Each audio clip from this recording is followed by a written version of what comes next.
આજે જ્યારે આપણે પહેલા તો આટલા સરસ ગામમાં અને આટલી સરસ જગ્યાએ રામજી મંદિર ઉભા છીએ અને રામનું નામ ના લઈએ તો ખોટું કહેવાય. તો બોલો શ્રી રામ ભગવાન કી જય. બરાબર. જ્યારે આ ગામની અંદર સોશિયલ વર્કના વિદ્યાર્થીઓ Anand institute of social work Anand ની કોલેજના વિદ્યાર્થીઓ અને અધ્યાપકો અહીંયા પધાર્યા છે.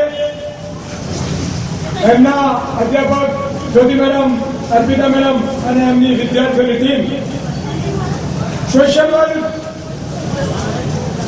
હું ગામના લોકોને કહું કે આનો બીજો મિનિંગ થાય છે સમાજ સેવા. અને સમાજ સેવા કરવી એ પ્રભુ સેવા કરતા પણ ઓછી નથી એવું હું માનું છું. આટલા બધા દિવસથી આ વિદ્યાર્થીઓ આપની વચ્ચે છે અને આજે જે મનોરંજન મનાવી રહ્યા છે એમનો એક જ મતલબ છે કે મહાત્મા ગાંધી કહેતા હતા કે અગર જો દેશનો વિકાસ કરવો હોય તો સૌથી પહેલા ગામડાનો વિકાસ કરવો પડશે.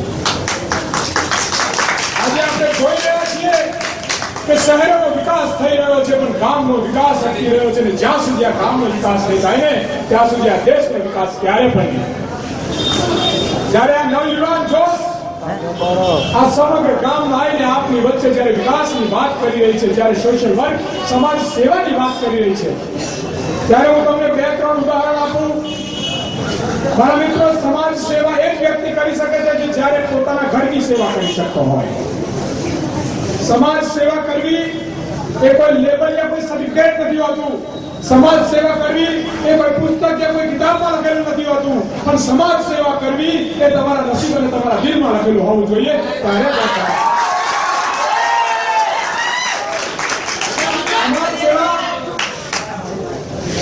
સમાજ સેવા કરવા માટે તમારે મૂળભૂત જગ્યાએ જવું પડતું હોય છે.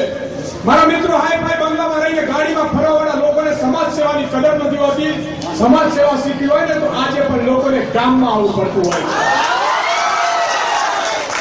સમાજ સેવાના 2-3 દાખલા મારા મિત્રો આપું કે ગામમાં કેમની શરૂઆત થાય છે. ગામમાં આજે પણ ભાઈના ભાઈનો પ્રેમ છે, પડોશીના પડોશીના પ્રેમનો છે. આજે પણ લોટ વાટકાનો પ્રેમ છે, દૂધ અને ચાનો પ્રેમ છે અને જોડે એને જોડે મરવાનો પ્રેમ જો હોય ને ખુશીને મારવો હોય તો શહેરની સોસાયટીમાં જઈ શકાય પણ ગામમાં ના ઘૂસી શકાય. આજે પણ કોઈને લૂંટવો હોય ને તો શહેરોની ગલીઓમાં જઈ શકાય પણ ગામમાં ના ઘૂસી શકાય. આ સોશિયલ વર્કની જો માગ હોય ને તો હમ એક હે તો ભારત એક એ ગામમાં છે, બીજે ક્યાંય નથી. મારા ભાઈ, આજે ગામના ચગાડની અંદર આટલા સરસ રીતે સર્વ ગામ લોકો અને યુવાનો ભેગા થઈને પ્રોગ્રામની મજા માણી રહ્યા છે. શું શહેરમાં માણી શકે? તમારી નજીક હું તમને કહું કે શું ગણેશ ચોકડી માણી શકે? ચોકડી માણી શકે? માણી શકે? ત્યાં કોઈ નથી, ત્યાં ગામ છે અને ગામ હોય ને ત્યાં જ ભગવાન હોય, ત્યાં આપણે ઊભા છીએ. સમાજ સેવા કરવી એના વિદ્યાર્થીઓ પણ છે. આપ પણ મેડમ ઉપસ્થિત છો. અહીંના જે વિદ્યાર્થીઓ છે એમનું ખાલી એટલું જ કહેવા માંગુ છું કે સર્ટિફિકેટ આપેને એને ફાઇલમાં રાખીને ક્યાં ગોડાઉનમાં મૂકી દેજો. એ માત્ર ને માત્ર લોકો જોશે. પણ ખરેખર જો તમે સમાજ સેવા કરવા માટે બનતા હો ને તો દિલ ખુલ્લું રાખજો અને લોકો માટે રાતે દરવાજા ખુલ્લા રાખજો. સમાજ સેવા કરવી હોય તો હજી રાતે લોહી આપવા જવું પડે. વગર ભાડે ભાઈને રિક્ષામાં બેસાડીને દવાખાને લઈ જવો પડે. જ્યારે પણ જરૂર પડે ત્યારે આપણા પડોશી માટે ઊભું થઈને દોડવું પડે. અને આ દેશ માટે જ્યારે કંધાથી કંધા મિલાઈને ચાલીએ ને ત્યારે સમાજ સેવા કહેવાય. એના સાથે હું ખાલી એટલું જ કહીશ કે બુલંદ કાશ્મીર કहीं छू लेते हम, बुलंद काश्मीर कहीं छू लेते हम, ए तिरंगे तुझ पे ये जान कुर्बान है. पर मेरे भाई अगर इस वतन के साथ कोई दुगला करे, अगर इस वतन के साथ कोई दुगला करे तो तेरा सर भी उस पे कुर्बान है.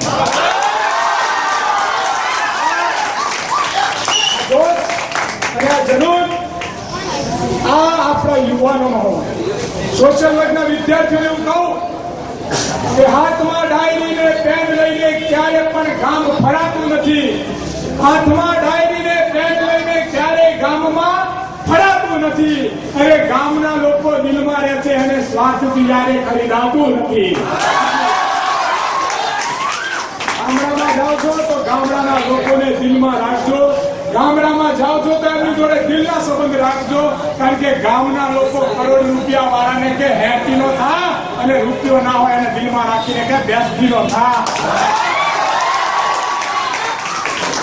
આવી ઘણી બધી બાબતો ઘણી બધી જગ્યાએ હોય છે. મિત્રો, સોશિયલ વર્ક, સમાજ સેવા કરવા નીકળ્યા છો. સમાજ સેવા એક એવી સેવા છે જે દરેક વ્યક્તિ કરતો હોય છે. હું તમને અહીંયા ઉભેલા યુવાનોને કહીશ કે સૌથી વધારે જો કોઈ સમાજ સેવા કરતું હોય ને તો એ સ્ત્રી કરતી હોય છે.